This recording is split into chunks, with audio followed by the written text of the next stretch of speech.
എങ്ങനെയാണ് അത് വരേണ്ടി വന്നത്? അത് വരേണ്ടി വന്നത് കേന്ദ്ര സർക്കാർ ഇത് സംബന്ധിച്ച് നമുക്കെല്ലാവർക്കും പറയുന്നത് പോലെ പുതിയ നിയമനിർമ്മാണം വന്നു. ആ നിയമപ്രകാരം ഉമീദ് പോർട്ടൽ എന്ന് പറയുന്ന പോർട്ടലിൽ രാജ്യത്തെ മുഴുവൻ വഖഫ് സ്വത്തുക്കളും അതിന്റെ വിവരങ്ങളും രജിസ്റ്റർ ചെയ്യണം എന്ന് വന്നു. അങ്ങനെ രജിസ്റ്റർ ചെയ്യണം. ഇപ്പോൾ 8-4 മുതൽ 6 മാസക്കാലമായിരുന്നു അതിന് നമുക്ക് തന്നത്. 6/6/2025 മുതലാണ് ആ വഖഫ് പോർട്ടൽ അതിന് തയ്യാറായി. ഞാൻ സാങ്കേതികത്വത്തിലേക്കൊന്നും പോകുന്നില്ല. എന്തായാൽ തന്നെയും അതുപ്രകാരം കേരളത്തിലെ മുഴുവൻ വഖഫ് സ്വത്തുക്കളും രജിസ്റ്റർ ചെയ്യണമായിരുന്നു. അത് രജിസ്റ്ററല്ല, അപ്ലോഡ് ചെയ്യണമായിരുന്നു. രജിസ്റ്ററിലുള്ള മുഴുവൻ വഖഫ് സ്വത്തുക്കളും അതുപോലെ അപ്ലോഡ് ചെയ്യണം. ആധുനികവൽക്കരണത്തിന്റെ ഭാഗമാണ്. പുതിയ നിയമത്തിന്റെ ഭാഗമായി സെൻട്രലൈസ് ചെയ്ത ഒരു പോർട്ടലിൽ കേന്ദ്ര ഗവൺമെന്റ് പറഞ്ഞതാണ്. ആ നിയമത്തിൽ പറയുന്ന കാര്യമാണ്. നിയമപ്രകാരം സെൻട്രലൈസ് ചെയ്ത ഒരു പോർട്ടലിൽ, ഉമീദ് പോർട്ടലിൽ മുമ്പ് നമ്മളെ രേഖയാണ്, ഒരു രജിസ്റ്റർ സൂക്ഷിക്കുകയാണ്. ആ രജിസ്റ്ററിലുള്ള മുഴുവൻ വസ്തുവകകളും എവിടേക്ക് അപ്ലോഡ് ചെയ്യണം? ഡിജിറ്റലൈസേഷന്റെ ഭാഗമായും നിയമത്തിന്റെ ഭാഗമായും ഉമീദ് പോർട്ടലിൽ അപ്ലോഡ് ചെയ്യണം. ആ അപ്ലോഡ് ചെയ്യേണ്ട സാങ്കേതികമായൊരു കാര്യം മാത്രമാണ് ഈ ബോർഡ് ചെയ്തത്. അല്ലാതെ മറ്റൊരു കുറ്റം ചെയ്തിട്ടില്ല. ഇപ്പോ നിങ്ങൾ നോക്ക്, അതില് അദ്ദേഹം പറഞ്ഞു പോകുന്ന പോക്കിൽ ഇത് ചെയ്തു എന്നാണ്. നിരുത്തരവാദപരമായി ഇനിയും അദ്ദേഹം ഇതുപോലെ സംസാരിക്കരുത് എന്ന് ഒരിക്കൽ കൂടി അഭ്യർത്ഥിക്കുകയാണ്. ഇപ്പോ ഈ വസ്തുവകൾ മാത്രമാണോ അപ്ലോഡ് ചെയ്തത്? ഞാൻ ഓർമ്മിപ്പിക്കുന്നു, 6/5/2026 മുതൽ 17/5/2026 വരെ ഇതുൾപ്പെടെ 386 വഖഫുകളെ ബോർഡ് നേരിട്ട് അപ്ലോഡ് ചെയ്തിട്ടുണ്ട്. മനസ്സിലായല്ലോ? ആ കൂട്ടത്തിൽ ചെയ്ത സ്വാഭാവികമായ നടപടിയാണ്. അപ്പോൾ തിരഞ്ഞെടുപ്പ് കാലത്ത് നിരുത്തരവാദപരമായി 10 മിനിറ്റ് കൊണ്ട് പരിഹരിക്കും ഞങ്ങൾ അധികാരത്തിൽ വന്നാൽ എന്ന് പറഞ്ഞ വീമ്പിളക്കൽ ഇപ്പോൾ ലഭ്യനാകാതിരിക്കാൻ അദ്ദേഹം വഖഫ് ബോർഡിന്റെ മുകളിലേക്ക് കൊണ്ടുവെക്കരുത്.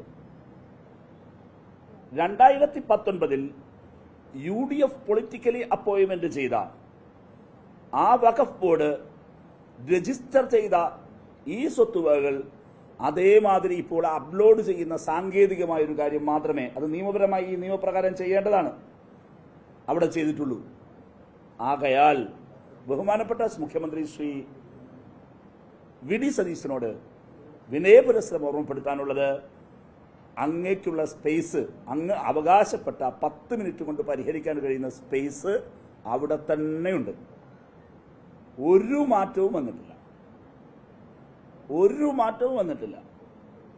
ശ്രീ വി.ഡി. സതീശൻ അവകാശപ്പെട്ടത് കേരളത്തിന്റെ മുമ്പിൽ 10 മിനിറ്റ് കൊണ്ട് പരിഹരിക്കാവുന്ന കാര്യമാണ്. സാറേ, 10 മിനിറ്റ് കൊണ്ടോ 10 മണിക്കൂർ കൊണ്ടോ 10 ദിനം കൊണ്ടോ അങ്ങക്ക് പരിഹരിക്കുന്നതിന് അന്ന് താങ്കൾ ഈ പ്രസ്താവന നടത്തുമ്പോൾ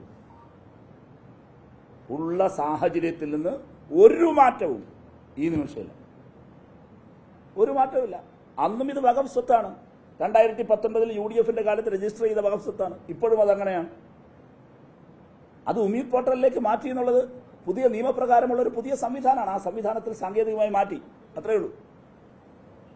അന്ന് അങ്ങ് എന്താണോ അവകാശവാദം ഉന്നയിച്ചത്, ആ അവകാശവാദത്തിൽ നിന്ന് മാറാനിടയുള്ള ഒരു കാര്യവുമില്ല. അതുകൊണ്ട് പറയാനുള്ളത്, ശ്രീ വി.ഡി. സതീശൻ ഒന്നുകിൽ ജനങ്ങളോട് പറയണം, ഞാനങ്ങ് ഒരു ആവേശത്തിനങ്ങ് പറഞ്ഞു പോയതാണെന്ന് കുറ്റസമ്മതം നൽകും.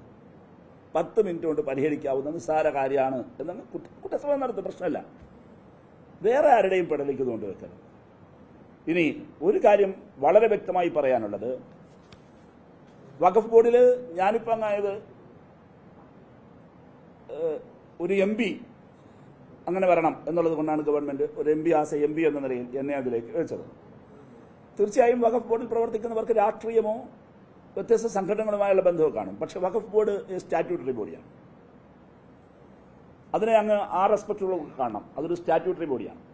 ഞങ്ങളെല്ലാവരും അതിൽ പ്രവർത്തിക്കുമ്പോഴും ആ നിലപാട് തന്നെയാണ് സ്വീകരിക്കുന്നത്. എന്നാൽ അതിനുള്ളിലെ CPIM എന്ന നിലയിൽ ശ്രീ വി ഡി സതീശനോട് ഓർമ്മപ്പെടുത്താനുള്ളത്, നിങ്ങളുടെ പാർട്ടി പോലല്ല ഞങ്ങളുടെ പാർട്ടി. ഞങ്ങൾ വളരെ റെസ്പോൺസിബിളായി ഇതാ പറയുന്നു. ആ വഖഫ് ബോർഡിൽ പ്രവർത്തിക്കുന്ന പൊളിറ്റിക്കലി അപ്പോയിന്റ്മെന്റ് എന്ന പദം അദ്ദേഹം ഉപയോഗിച്ചുകൊണ്ടാണ് പറയുന്നത്. അങ്ങനെ മുഖ്യമന്ത്രിയാണ് എന്തെങ്കിലും പറഞ്ഞിട്ട് പോയേക്കരുത്. വളരെ റെസ്പോൺസിബിളായി പറയുന്നു, ഈ പ്രശ്നം പരിഹരിക്കുന്നതിന് അങ്ങയുടെ ഗവൺമെന്റ്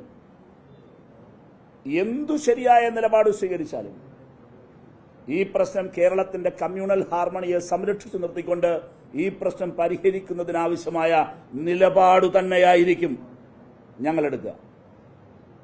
ഒരു തർക്കവും വേണ്ട കാര്യത്തിൽ. ഇപ്പോൾ കഴിഞ്ഞ ഗവൺമെന്റ് കാലത്ത് ഇത് സംബന്ധിച്ച് വളരെ സാർത്ഥകമായ ചില നിലപാടുകൾ സ്വീകരിച്ചു. കമ്മീഷന് വെച്ചു, കമ്മീഷന് മേൽ സബ് കമ്മിറ്റി വെച്ചു, അത് സംബന്ധിച്ച് പരിശോധന നടത്തി. ഞങ്ങൾ സ്റ്റാറ്റ്യൂട്ട് അന്നത്തെ ഈ വഖഫ് ബോർഡ്, ആ സമയത്തുണ്ടായിരുന്ന വഖഫ് ബോർഡ്, ഞാനതിലങ്ങല്ല, ആ വഖഫ് ബോർഡ് എന്ത് സമീപനം എടുത്തത്?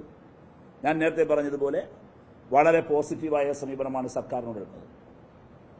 അതുകൊണ്ട് അവിടെയുള്ള ഏതെങ്കിലും ഒരാളെ ഇപ്പോഴുള്ള ഈ സാധുക്കളായ മനുഷ്യരില്ലേ, ഈ അവിടെയുള്ള അവിടെ പ്രവർത്തിക്കുന്ന ആരാധനാലയങ്ങളുണ്ട്, അവിടെ പല ഘട്ടത്തിൽ തെറ്റിദ്ധരിപ്പിക്കപ്പെട്ട് അവിടെ ഈ സ്വത്ത് പലരിൽ നിന്നായി വാങ്ങിയ ആളുകളുണ്ട്, അവിടെ താമസിക്കുന്ന ആളുകളുണ്ട്. വളരെ ഉത്തരവാദിത്വം പറയുന്നു, അതിലേതെങ്കിലും ഒരാളെ ഏകപക്ഷീയമായി കുടിയിറക്കി വിടുന്നതിനോ അവിടെ ഏതെങ്കിലും ആളുകളുടെ ഈ പ്രശ്നത്തിൽ എന്താൽ കടിച്ചാൽ പൊട്ടാത്ത ഏതെങ്കിലും ഒരു വിദണ്ഡവാദം ഉയർത്തിയോ ആ വഖഫ് ബോർഡിലെ ഒരു ഇടതുപക്ഷ അംഗവും നിൽക്കില്ല.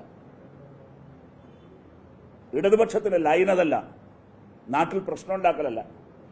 ഉയർന്നു വരുന്നൊരു പ്രശ്നത്തെ രമ്യമായി പരിഹരിക്കുന്നതിന് വഖഫ് ബോർഡ് ഒരു സ്റ്റാറ്റ്യൂട്ടറി ബോർഡ് എന്ന നിലയിൽ അതിന്മേൽ നിഷ്കർഷിക്കപ്പെട്ട ഉത്തരവാദിത്തങ്ങളാണ് നിർവഹിക്കുക. ഗവൺമെന്റാണ് എല്ലാ സ്റ്റേക്ക് ഹോൾഡേഴ്സുമായി സംസാരിച്ച് അതിൽ ഏറ്റവും ഉചിതമായ നിയമപരമായി നിലനിൽക്കുന്ന, എന്നാൽ അതേസമയം ഇരകൾക്ക് അല്ലെങ്കിൽ ഈ പറയുന്ന ആളുകൾക്ക്, അവിടെ താമസിക്കുന്ന ആളുകൾക്ക്, അവർക്കോ മറ്റേതെങ്കിലും ആരാധനാലയത്തിനോ ഇനിപ്പോട്ടെ കേരളത്തിന്റെ കമ്മ്യൂണൽ ഹാർമണിക്കോ ഒരു പ്രയാസവുമില്ലാത്ത വിധമുള്ള ഒരു സൊല്യൂഷനിലേക്ക് എത്തിക്കേണ്ടത് ഗവൺമെന്റാണ്. അത് ഗവൺമെന്റ് ചെയ്യേണ്ട ഒരു ഉത്തരവാദിത്തമാണ്. അത് അങ്ങ് ചെയ്യട്ടെ, ഗവൺമെന്റ് ചെയ്യട്ടെ. അതിനോട് ചേർന്ന് നിൽക്കുന്ന, അതിനെ ഏതെങ്കിലും തരത്തിൽ മോശപ്പെടുത്താൻ തുരങ്കം വയ്ക്കുന്ന ഒരു നിലപാടും ഞങ്ങൾ സ്വീകരിക്കില്ല. ഇവിടെ ഉണ്ടായിരിക്കുന്ന ഇപ്പോൾ ഇത് പ്രതികരിക്കേണ്ടി വന്ന ദൗർഭാഗ്യകരമായ അവസ്ഥ, തൻ്റെ വീമ്പു പറച്ചിൽ ഇപ്പോൾ ഇളിഭ്യതയിലേക്ക് മാറും എന്നായപ്പോൾ ദൗർഭാഗ്യവശാൽ ശ്രീ മുഖ്യമന്ത്രിയും വി ഡി സതീശൻ ചെയ്തത് ആ ഉത്തരവാദിത്വം വഖഫ് ബോർഡിന്റെ മുകളിലേക്ക് വെക്കുകയും കേരളീയ പൊതുസമൂഹത്തെ കള്ളം പറഞ്ഞു തെറ്റിദ്ധരിപ്പിക്കാനുമാണ് അദ്ദേഹം ശ്രമിച്ചത്. അത് പറയുന്നതിന് വേണ്ടിയിട്ടാണ് വാർത്താ സമ്മേളനം വെച്ചത്.